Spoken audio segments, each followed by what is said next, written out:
Itoophiyaa dhimma sarbiinsa namoomaa waardiyyaa mana hidhaatiin barsiisota namoottan siyaasaatii fi rogeeyyota to'annoo jala oolanii jiran irratti raawwatameera jedhame akka qoratu manni murtii federaalaa magaalaa Finfinneetti argamu ajajee jira. Hidhamtoota kana keessaa tokko kan ta'anii fi namni umuriin isaanii waggaa 67 Dr. Masarat Qalamoorq waardiyyaan mana hidhaa umuriin isaa mucaa kootiitiin qixxaatu mana hidhaa keessatti irra deddeebi'ee nareebeera jechuudhaan mana murtiitti iyyata dhiyeessataniiru. Iyyannoo kana irratti hundaa'uudhaan manni murtii federaalaa Liddataatti argamu dhaddachi jalqabaa dhimma heeraatii fi shororkeessummaa ilaalu Komishiiniin mirga namoomaa Itoophiyaa guyyoottan 15 gidduutti dhimmicha qoratee akka gabaasa dhiyeessu ajajeera.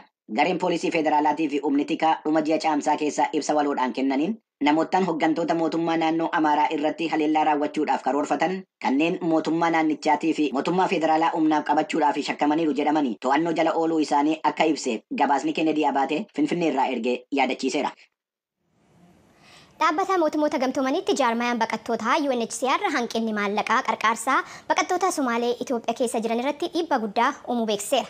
Walumaa galas amma ammaatti michoonni qarqaarsa bajataa barbaachisu keessaa parsantii 2 yookaan immoo dhibba keessa harka 2 qofa argachuu dhaabbatichi ibsa baase kanaan beeksiseera. Dabalataanis dhiheenya kana Itoophiyaan koolugaltoota lammiiwwan Suudaanii fi Eertiraa wal dhibdee Suudaan irraa baqatan 10,000 simachuu ishii ibsameera. Oduu biraatiin Koomishiniin mirga namoomaa Itoophiyaa sarbiinsa mirga namoomaa waardiyyoota mana hidhaatiin hidhamtoota irra gahu akka qoratee dhiheessu manni murtii federaalaa Finfinneetti argamu ajajeera. Bafqaaduu Moradaa dabalata qaba.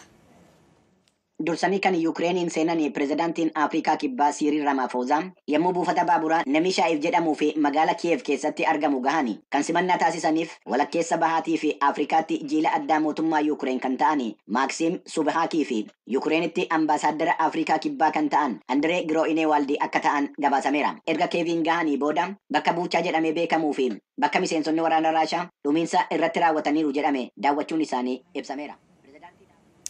Dogoggora uumameef dhiifama gaafannaa kanaa olitti dhageechan pireezidaantiin Afrikaa Kibbaatii fi hooggantoonni biyyoota Afrikaa biroo akkaataa itti wal waraansi Raashiyaa fi Yukireen hedduutti deemaa jiru dhaabbachuu danda'u irratti mari'achuuf jimaata har'aa magaalaa guddoo Yukireen Kiiv keessa seenuu isaanii irratti dabalata isaa dhiyeessina. Oduu itti aanutti dabaranaan jechaadha piroodisariin keenya.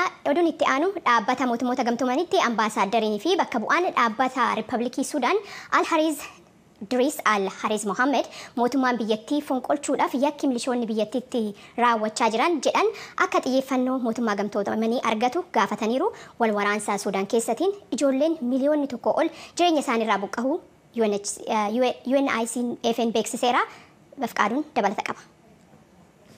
Mana maree nageenyaa dhaabbata mootummoota gamtoomanii irratti kan dubbatanii ambaasaadarri mootummaa Sudaan wal waraansa biyyattii keessatti adeemaa jiruun wal qabatee bakka adda addaatti hirmaachaa kan jiran milishoonni yakkaawwan waraanaa raawwachaa jiraachuu isaanii ibsanii yakkaawwan waraanaa kanaa fi yakka ijoolleewwan irratti raawwachaa jiru moggaa dhaabbatanii ilaaluun gochaawwan hamaan akka itti fufan jajjabeessuudha jedhaniiru. Bulchaa kutaa Daarfuur lixaa kan ta'an Kaamis Abdallaa Abaakari erga milishoota deeggartoota humna dafee qaqqabaa isa Jeneraal Hamdan Dagaalootiin hoogganamuun qabamanii hidhamanii booda ajjeefamuu isaanii ibsanii seera mana maree nageenyaa lakkoofsa 1591 jalatti qoqqobbiin meeshaa waraanaa humnoota waraanaa biyyattii irratti kaa'ame akka mootummaan nageenya kabachiisuu hin dandeenye dhiibbaa uumuu isaa beeksisuun isaanii gabaasameera. Karaa biraatiin wal waraansa Sudaan keessatti adeemaa jiruun ijoolleewwan miliyoonii tokko ol ta'an bakka jireenya isaanii irraa buqqa'uu isaanii dhaabbata mootummoota gamtoomanitti jaarmiyaan dhimma ijoolleewwanii hordofu UNICEF beeksisee jira. Maddi oduu Ajaansi Firaansi Pireesii UNICEFin waabeffachuudhaan akka gabaasetti kutaa Daarfuur keessatti ijoolleewwan jireenya isaanii irraa buqqa'an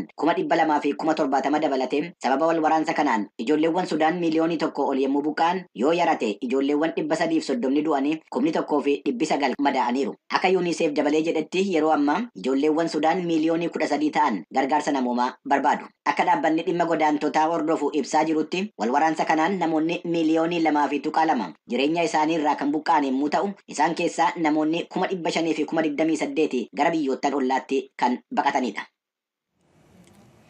Yabalaa odoo godaantota fe'ee deemuu dhimee lubbuu namoota baay'ee galaafatee wal qabatee namoonni 9 to'annaa jala ooluu isaanii Giriik beeksisteetti dabalata qabna.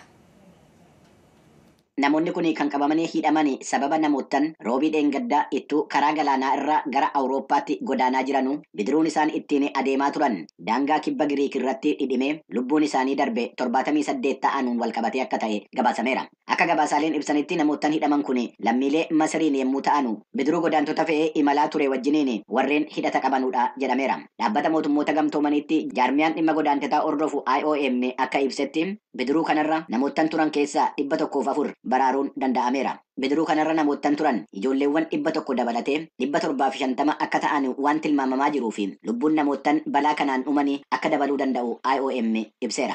Akka maddi oduu Associated Press gabaasetti namootan baraaraman keessaa namoonni 27 hospitaala seenanii jiru.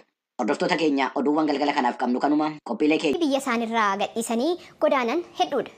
Isaan keessaa warri Keeniyaatti godaanaa jiran deemsa yeroo dheeraa booda yeroo Keeniyaa gahan qarqaarsa argachaa jiran jiru. Baay'een isaanii immoo buufata baqattootaa Keeniyaa keessatti argamu Dadaab keessa turuuf dirqaman. Waa'een Keeniyaan baqattoota qarqaaruu fedhii biyyattiitiin an hundaa'u, fedhii biyyattii irratti an hundaa'u ta'uun akka jirutti ta'ee garuu immoo dhimmi waraansa sanii xumura gochuun xiyyeeffannoo barbaadaa jedhan xiinxaltoonni. Gabaasaa Viktooriyaa Amungaa Naayiroobii irraa ergite Mitikuu dhiifama gabaasaa ergame Mitikuu Fiqaadutu dhiyeessa. Shaakur Niyaaketoo nama umurii 33ti. Sudaan magaalaa Kaartuum irraa haadha warraa isaa ulfa ji'a 7 kan taate waliin waraana keessaa baqachuun gara Naayiroobii Keeniyaatti godaanee appaartaamaa keessa jiraatu argatee jira.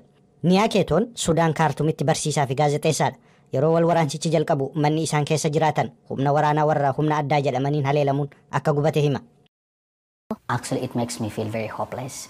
It makes me feel very bad and stranded. I don't really know what to do and where to go and how even to do it. And Akkan abdii kutadhu na taasiseera. Waan badaa akka yaaduuf dhiphina keessa na galchee jira. Dhugumatti maal akkan godhu hin beeku. Eessa akkan deemuuf biyya koo keessatti maal akkan hojjedhu. Silaa rakkoon kun hin dhufne baay'ee of ijaaree haala gaariin hojii koo hojjechaan ture. Namoota miliyoona 2 sababa wal waraansa Sudaan keessaan qe'ee isaanii gadhiisanii godaanuuf dirqaman keessaa Niyaaketoon isa tokko. Niyaaketoon yeroo ammaa haadha warraa isaa waliin haala gaarii irra jiraachuu hima. I'm in a safe place and I can access anything. I can access internet. I can communicate. I can go to media houses. Bakka mijaa'aa taa'een jira. Tajaajila intarneetii argachaa jira. Miidiyaa argachaa jira. Haati warraa kiyyaas hospitaala deemaa jirti. 2-3 gidduutti ni deessi jennee eegaa jirra. Sudaan irraa gara Keeniyaatti godaananii jireenya Niyaaketoon argate kan argatan muraasa. Lammiileen Sudaan gara Keeniyaatti godaanan baay'een isaanii buufata baqattoota Dadaab keessa jiraatu. Buufata baqattootaa 100,000 lakkaa'aman kan baqattoonni lammiilee Sudaan kibbaa fi Somaaliyaa duraanuu keessa jiraatan. Gabaasa garee hakiimota dooktaroota daangaan hin uggurre kan ji'a kanaan buufanni baqattootaa kun namoota haaraa itti dabalamaniin hedduu dhiphatee akka jiruu fi wantoonni baqattoonni kunneen duraan itti fayyadamaa turanii fi baay'inni namoota amma itti dabalamanii waan waliin simiiniif dhiphina keessa galuu ifoomseera. Yaaliiwwan hedduun taasifamanis wal waraansa Sudaan keessaa gara nagaatti fiduu hin dandeenye. Yuunivarsiitii United States idil addunyaa kan Naayiroobiitti argamutti piroofeesara kan ta'an Makaarii Munene Keeniyaan wal waraansi Sudaan keessaa akka dhaabbatuuf fedhii addaa qabdi. Sababiin isaas lammiileen Sudaan daangaa ce'uun gara Keeniyaatti baqataa jiran baay'achaa waan jiraniifi jalu. It's going to be a strain on the country. In fact, that's one of the main reasons why Kenya has to be involved in finding a solution there. So once they are stable, the people don't have to run away. Kun biyyatti irratti dhiibbaa uuma.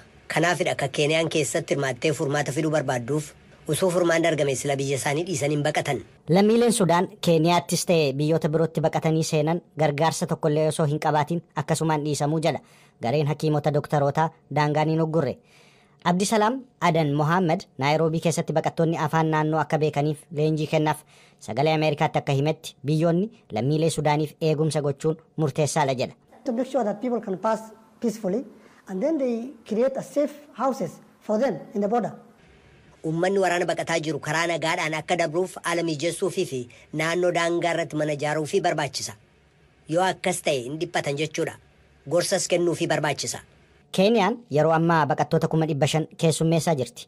Lakkoofsi baqattootaa kunis adaduma naannichatti jeequmsi uumamaa deemeen dabalaa deema. Baqattoonni kanneen akka Shaakur Niyaaketoo guyyaa tokko biyya isaanii keessatti nageenyi dhufee qe'ee isaaniitti akka deebi'an abdii qabu.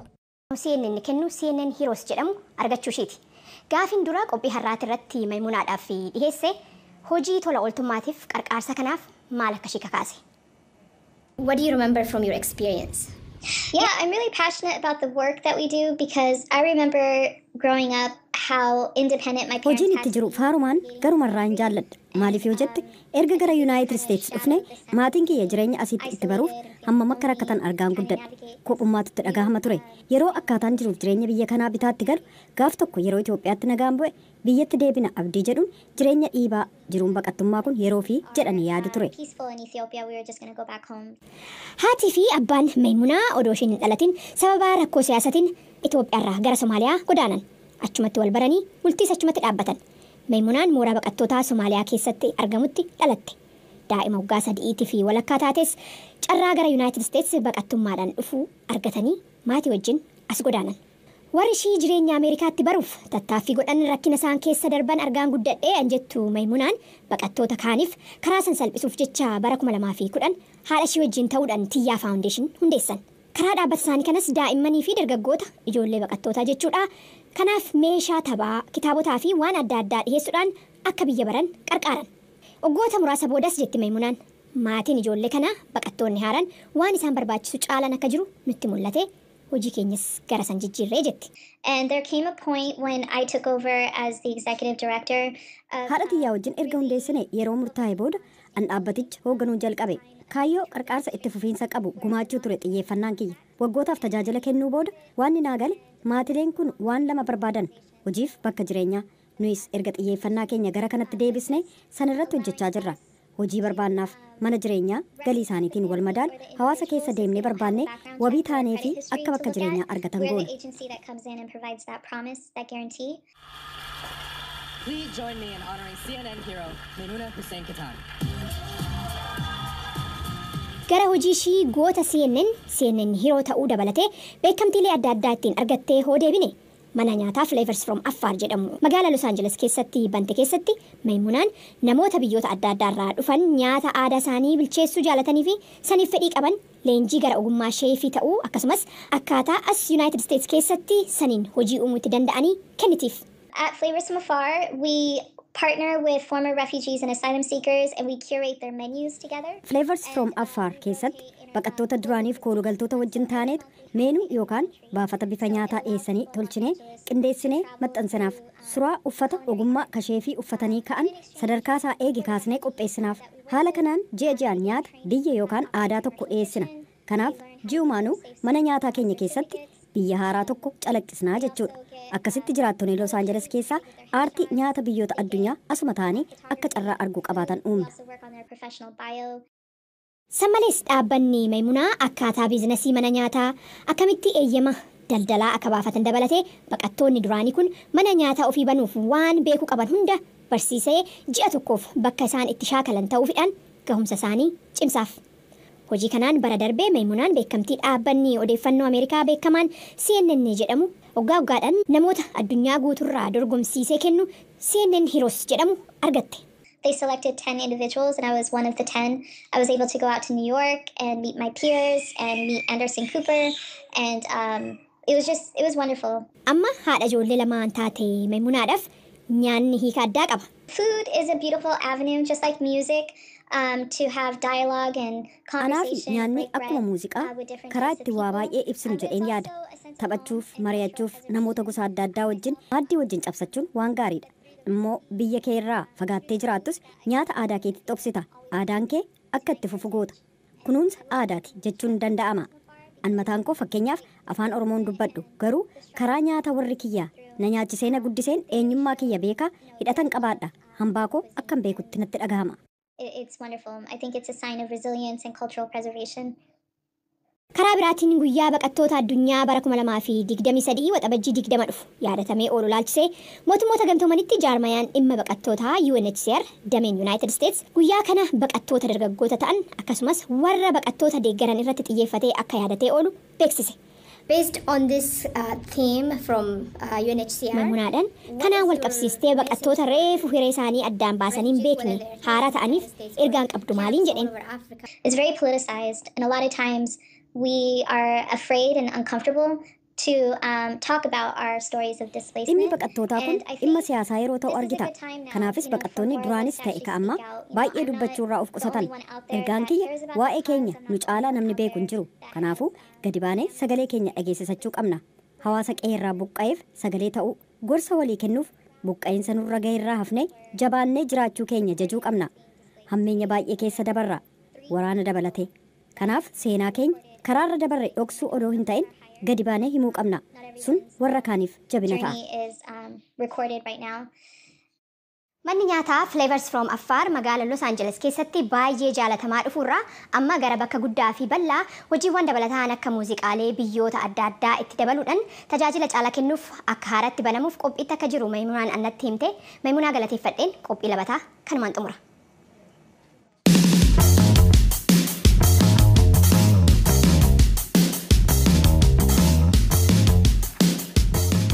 Gabaasni itti aanu heeruma yeroo malee biyya Gaanaa keessatti ijoollee dubaraarra ga'u laalchisee shamarree hubannoo uumuudhaaf hojii hojjechaa jirtu irratti xiyyeeffata. Kan umriin waggaa 26 Hawaa Alii Aybooroo Awwaanlee yeroo warri ishee nama isheen maanguddoo jettee ibsite haadha manaa akka taatuuf ishee kennanii turan yaadatti. Yeroo sanatti umriin ishee waggaa 13 qofaa ture. Awwaanleen mana barnootaa dhaabuuf dirqamte. My mom introduced me to a man, older than twice older than me. As my husband or future husband. Haati koo dhiira umriinsaa dachaa lama na caalu akka abbaa warraa koo yookaan abbaa warraa koo gara fuulduraa ta'etti wal na barsiifte. Sun immoo umrii sanatti baay'ee nama dhiphisa. Sababiinsaas yeroo sanatti baay'ee ijoollee waanan tureef. Gargaarsa miseensota maatii namaaf gara laafina qaban tokko tokkoon mana namichaa keessaa miliqxe. Har Awwaanleen aartii akka mala hubannootti fayyadamuudhaan dhimma daa'immaniif gaa'ila dirqiin raawwatamuuf furmaata kennuuf seenaa miidhamtoota akka ishee fakkiiwwaniin ibsuudhaaf bakka uummanni itti baay'atutti agarsiisaa jirti. One that focus on the past and the other that focus on the future. So the painting behind me focus on the future of these victims. Inni tokko waan darbe irratti yoo fuulleeffatu kaan immoo isa gara fuula duraa irratti fuulleeffata. Kanaafuu fakkiin na duubaan argamu kun egeree nama miidhaan irra ga'uu malu mul'isa. Kanaaf fakkii dubartii uffata suufii uffattee jirtuun kaase. Suufiin immoo bilisummaa bakka bu'a. Qorannoon sadaasa bara 2023 dhaabbata qorannoo Africa Education Watch jedhamuun bahe akka agarsiisutti Gaanaa keessatti shamarran umriin isaanii waggaa 12 hanga 18 gidduu jiran keessaa nuusa kanneen ta'an kan gaa'ila godhatanii yookaan kaadhimamuuf walii galanii. Leellistoonni mirga dubartoota akka jedhanitti kun kan ta'eef sababaan seera aadaadhaan shamarran dhiirotaaf bitamuu qabu jedhamee dubbatamuuni. Qaala'insi jireenya hammaachuun shamarran akka gaa'ila dhaaban dirqisiisaa jira jedhu. Then there is the issue of economic insecurity. So where families do not have the financial resources because girls are relegated. Dhimmi wabii diinagdee dhabuus jira. Kanaaf bakka maatiin qabeenya hin qabnetti shamarran hagas barbaachisummaan isaanii gadaanaa waan ta'uuf yeroo baay'ee rakkoo maallaqa maatiin qabu salphisuudhaaf intala isaanii balaa ijoollummaa akka ta'e gaa'ilaaf saaxilamuutti dabarsanii kennu. Aangawoonni Gaanaa akka jedhanitti mootummaan bara 2027tti gaa'ila daa'immanii dhabamsiisuudhaaf galma biyyoolessaa kan kaa'e yoo ta'u kunis gar tokkoon shamarran yoo ulfata'an illee mana barumsaa keessa akka turaniif jajjabeessuudha. Gidduu kana aartistoonni akka Awwaanlee hojii isaanii maatiin Gaanaa hanga shamarran guddatanitti gaa'ila ijoollee durbaa isaaniif yeroo biraatti akka dabarsan ni amansiisa jedhanii abdatu.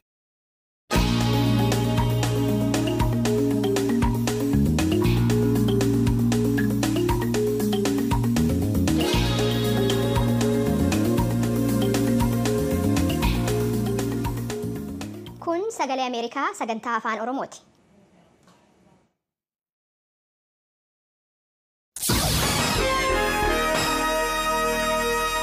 Kanatti aansinee ibsa gulaalaa kan imaammata United States calaqqisu isiniif dhiyeessina. Lammiileen Ukraine miliyoonaan lakkaa'aman weerara ofii hin kaafne kan Vladimir Putin jalqabaniin jireenyi isaanii jeeqameef barbadaa'eef murtii haqaa argachuu qabu. United States namoota miidhaa yookaan dararaan kun dhaqqabuuf itti gaafatamummaan irra jiru murtii haqaa akka argatan gochuuf karaa hedduu hordofaa jirti. Qaama yakka addunyaatti haqaaf hojjetu keessatti ambaasaadara waliigalaa United States ka ta'an Beth Van Schaack akka jedhanitti. Our efforts here include working to establish and then to renew the mandate of the United Nations Commission of Inquiry devoted to Ukraine. Daandiin jalqabaa manneen murtiif dhaabbilee sadarkaa addunyaa kan hirmaachisuudha. Tattaaffiin keenya asitti goonu Koomishina Qorannoo Tokkummaa Mootummootaa Yukireeniif of kenne hundeessuuf aangoo isaa haaromsuuf hojjechuu dabalata. Kana malees dhimma Yukireen ilaalchisee seera duguuggaa sanyii mana murtii haqaa kan addunyaa duratti Raashaa irratti dhiyaate keessatti gidduu seenuuf barbaanneerra. Abbaan alangaa mana murtii yakka qoratu kan addunyaa ajaja hidhaa nama lamaan milkaa'inni galmaa'eeraa jedhan. The International Criminal Court has issued 2 warrants of arrest in the Ukraine situation for Vladimir Putin. Manni murtii yakkaa kan addunyaa haala Yuukireen keessatti ajaja hidhaa 2 kenneera. Kunis pirezidaantii Federeeshinii Raashiyaa Vilaadimiir Puutinii fi Koomishinara pirezidaantii Raashiyaa kan mirga daa'immanii Maariyaa Laavoova Biloovaati. Himannaa yakka weeraraa karaa haqaa 4 qaba jedhan. The second pathway to justice aims to strengthen and increase the capacity of Ukrainian institutions to document. Daandiin haqaa inni lammaffaan dandeettii dhaabbilee Yukireen yakka mana murtii Yukireen keessatti galmeessuu qorachuuf himachuun itti danda'amu cimsuuf guddisuuf kan akeekedha. Waajjirri abbaa alangaa waliigalaa kan Ashama qabyamtoota durtota kanya. Warreen channel kanya hojjetu faareeffatan like, share, subscribe godhaadhaan hordofaa jenna. Akkuma beekamu uumaan Oromoo kan biyya keessa jettan kan biyya alaa jettan kan iddoo garaagaraa keessatti nagaa fayyadaman taatu akkasuma warreen jiru bakka keeyyatan biyyeen deebitanii biyya baatanii iddoo sadaffaatti rabbi sinaa geessu akkasuma karaa oduumota turee keenyatti deemina. Akkuma beekamu haalli yeroo ammaa Itoophiyaa keessatti jiru haala yeroo akkamaanii hamaati. Naannoo Oromiyaa keessatti